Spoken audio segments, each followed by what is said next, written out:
For 2 millennia, our understanding of the ancient world has been filtered through a Roman lens. The empire's surviving records painted their greatest rival, Carthage, as a society of primitive, warring barbarians. Roman historians recorded one claim with chilling consistency. They insisted the Carthaginians were monsters who sacrificed their own infants on blood-stained altars to appease their gods.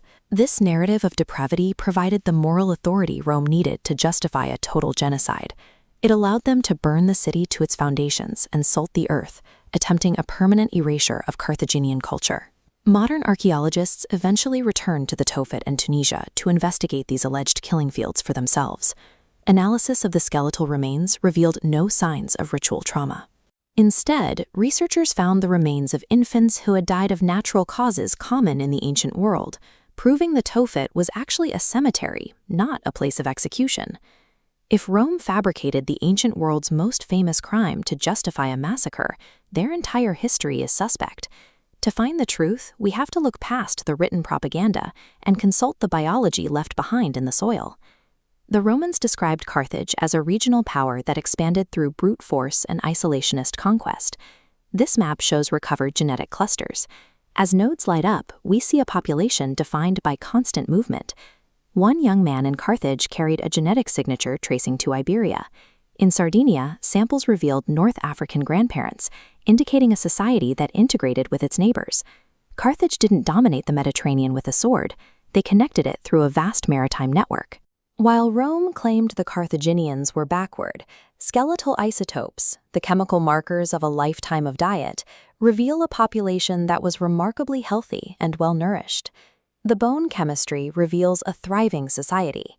They maintained diverse, multi-continental diets, built highly urbanized centers with remarkably low disease spread, pointing to advanced health and agriculture. This scientific approach extended even to their navigation. Phoenician priest astronomers used meticulous celestial tracking to guide their massive fleets, recording star cycles with a mathematical accuracy that allowed them to traverse open water with confidence. Their engineering was so advanced that when Rome finally captured a Carthaginian warship, they could only replicate its speed and stability by copying the design plank by plank, down to the last iron nail. This was a society built on mathematics and maritime physics, with wealth that floated on the waves rather than being stored in palaces.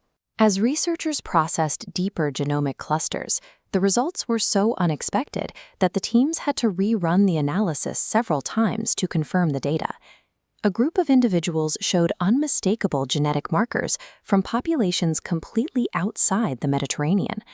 These markers match populations in the deep Atlantic, suggesting Carthaginian mariners were sailing well beyond the coastlines known to their contemporaries in Rome or Greece. If these genetic traces represent established trade routes, it suggests Carthage had built a maritime reach that extended far into the Atlantic, operating on a scale the ancient world was not thought capable of. Why did Rome expend so much effort to invent such monstrous lies about an advanced society? The geopolitical reality is that Rome feared Carthage because it was a scientific and maritime superior. Rome burned the city to eliminate a rival.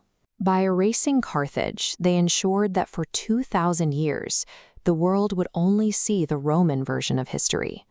For 2 millennia, the victors controlled every library and every record, successfully dictating how the Carthaginian story ended.